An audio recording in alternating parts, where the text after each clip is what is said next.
नमस्कार, मैं हूं आपके साथ पूर्णिमा मिश्रा। हमारे खास प्रोग्राम क्या कहते हैं नरेंद्र मोदी में आज आपको सुनवाएंगे पीएम मोदी का वो ऐतिहासिक भाषण जो उन्होंने 24 अगस्त 2022 को फरीदाबाद में दिया।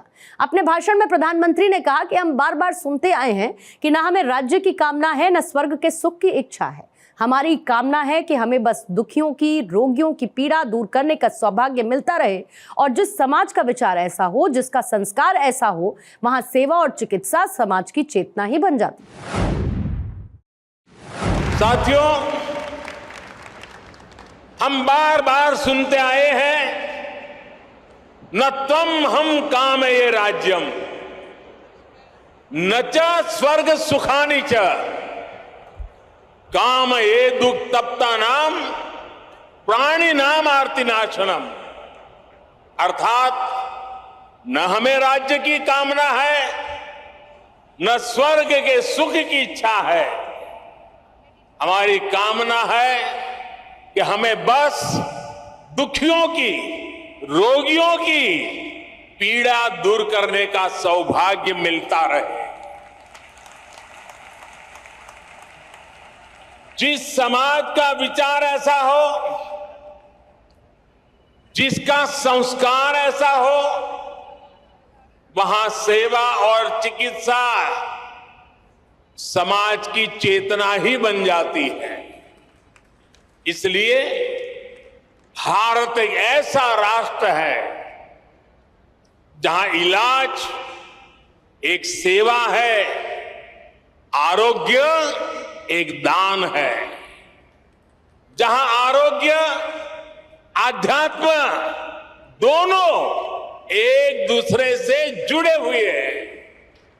हमारे यहां आयुर्विज्ञान एक वेद है। हमने हमारी मेडिकल साइंस को भी आयुर्वेद का नाम दिया है।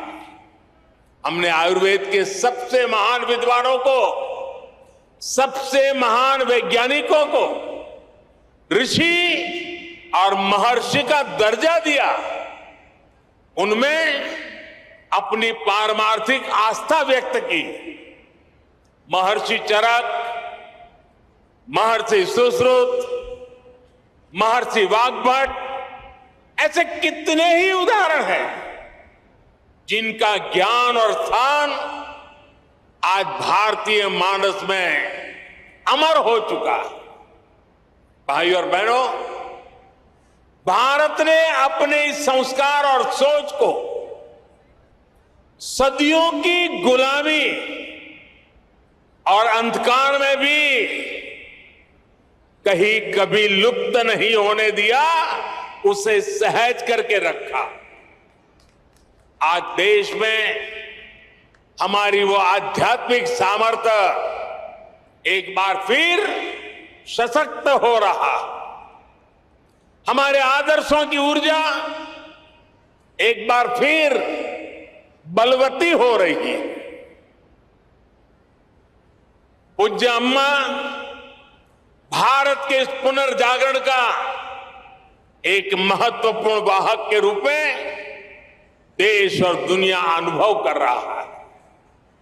उनके संकल्प और प्रकल्प सेवा के इतने विशाल अधिष्ठानों के रूप में आज हमारे सामने समाज जीवन से जुड़े ऐसे जितने भी क्षेत्र हैं, पूज्य अम्मा का वात्सल्य, उनकी करुणा हमें हर जगह दिखाई पड़ती है। उनका मठ आज हजारों बच्चों को स्कॉलरशिप दे रहा है, लाखों महिलाओं को स्वयं सहायता समूहों के जरिए सशक्त कर रहा है। आपने स्वच्छ भारत अभियान में भी देश के लिए अभूतपूर्व योगदान दिया है। स्वच्छ भारत कोष में आपके द्वारा दिए गए बहुमूल्य योगदान के कारण गंगा किनारे बसे उस इलाकों में काफी काम हुआ। इससे नमामि गंगे अभियान को भी काफी मदद मिली। पूज्य अम्मा, उनके प्रति पूरे विश्व का श्रद्धा भाव है। लेकिन मैं एक भाग्यवान व्यक्ति हूं, पिछले कितने ही दशकों से पूज्य अम्मा का स्नेह, पूज्य अम्मा का आशीर्वाद मुझे अविरत मिलता रहा है। मैंने उनके सरल मन और मातृभूमि के प्रति विशाल विजन को महसूस किया है, और इसलिए मैं कह सकता हूं कि जिस देश में ऐसी उदार और समर्पित आध्यात्मिक सत्ता हो, उसका उत्कर्ष और उत्थान सुनिश्चित है। साथियों, हमारे धार्मिक और सामाजिक संस्थानों द्वारा शिक्षा, चिकित्सा से जुड़ी जिम्मेदारियों के निर्वहन की यह व्यवस्था एक तरह से पुराने समय का पीपीपी मॉडल ही है। इसे पब्लिक प्राइवेट पार्टनरशिप तो कहते ही है, लेकिन मैं इसे परस्पर प्रयास के तौर पर भी देखता हूं। राज्य अपने स्तर से व्यवस्था खड़ी करते थे, बड़े बड़े विश्वविद्यालयों के निर्माण की में भूमिका निभाते थे, लेकिन साथ ही धार्मिक संस्थान भी इसका एक महत्वपूर्ण केंद्र होते थे। आज देश भी ये कोशिश कर रहा है कि सरकारें पूरी निष्ठा और ईमानदारी से मिशन मोड में देश के स्वास्थ्य और शिक्षा क्षेत्र का कायाकल्प करें। इसके लिए सामाजिक संस्थाओं को भी प्रोत्साहन दिया जा रहा है। प्राइवेट सेक्टर के साथ पार्टनरशिप करके प्रभावी पीपीपी मॉडल तैयार हो रहा है।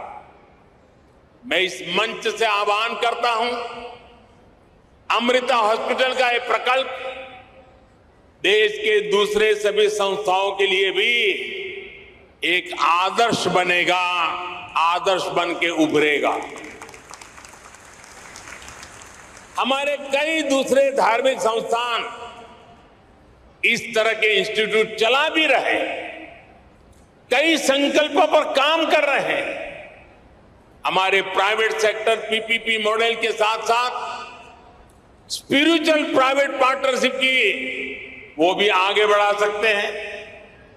ऐसी संस्थाओं का संसाधन उपलब्ध करवाकर उनकी मदद कर सकते हैं।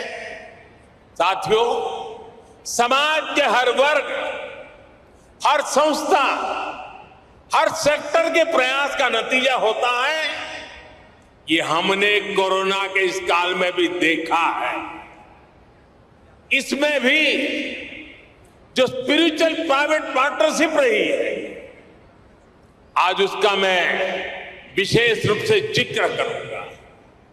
आप सभी को ध्यान होगा कि जब भारत ने अपनी वैक्सीन बनाई थी तो कुछ लोगों ने किस तरह का दुष्प्रचार करने की कोशिश की थी। इस दुष्प्रचार की वजह से समाज में कई तरह की अफवाहें फैलने लगी।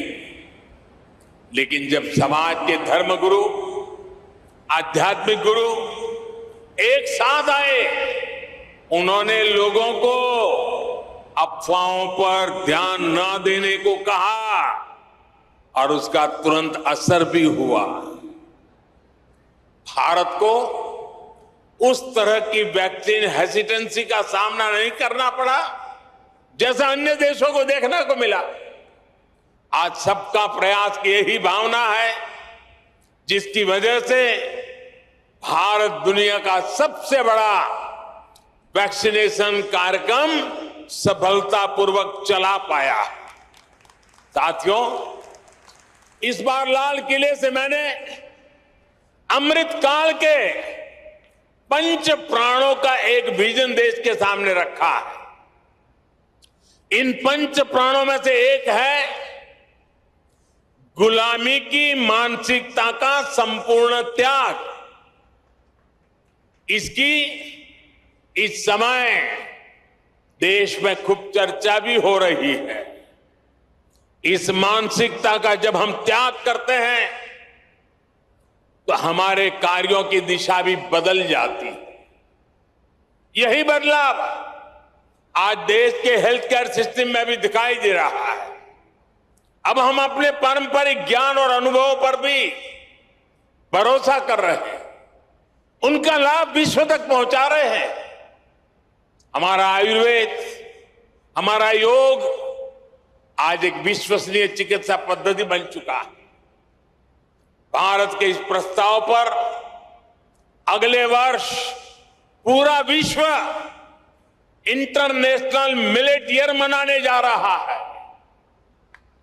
मोटा धान, मेरी अपेक्षा रहेगी कि आप सभी इस अभियान को भी इसी तरह आगे बढ़ाते रहें, अपनी ऊर्जा देते रहें।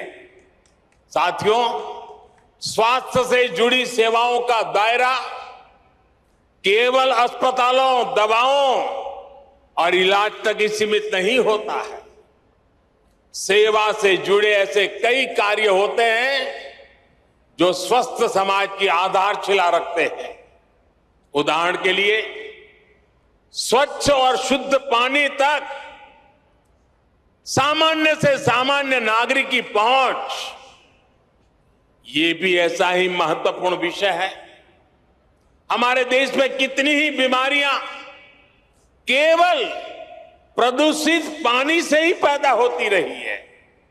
इसलिए देश ने 3 साल पहले जल जीवन मिशन जैसे देशव्यापी अभियान की शुरुआत की थी। इन 3 वर्षों में देश के 7 करोड़ नए ग्रामीण परिवारों को पाइप से पानी पहुंचाया जा चुका है। विशेष रूप से इस अभियान में हरियाणा सरकार ने भी प्रभावी कार्य किया है। मैं उसका भी विशेष रूप से जिक्र करना चाहता हूं। हरियाणा आज देश के उन अग्रणी राज्यों में है जहां घर घर पाइप से पानी की सुविधा से जुड़ चुका है। इसी तरह बेटी बचाओ बेटी पढ़ाओ में भी हरियाणा के लोगों ने बेहतरीन काम किया। फिटनेस और खेल, ये विषय तो हरियाणा की रगों में है, उसका हरियाणा की मिट्टी में है, यहां के संस्कारों में है। और तभी तो यहां के युवा खेल के मैदान में तिरंगे की शान बढ़ा रहे हैं। इसी गति से हमें देश के दूसरे राज्यों में भी कम समय में बड़े परिणाम हासिल कर रहे हैं। हमारे सामाजिक संगठन इसमें बहुत बड़ा योगदान दे सकते हैं। साथियों, सही विकास होता ही वो है जो सब तक पहुंचे, जिससे सबको लाभ हो। गंभीर बीमारी के इलाज को सबके लिए सुलभ कराने की ये भावना अमृता अस्पताल की भी है। मुझे विश्वास है कि सेवा भाव का आपका ये अमृत संकल्प हरियाणा के, दिल्ली एनसीआर के लाखों परिवारों को आयुष्मान बनाएगा।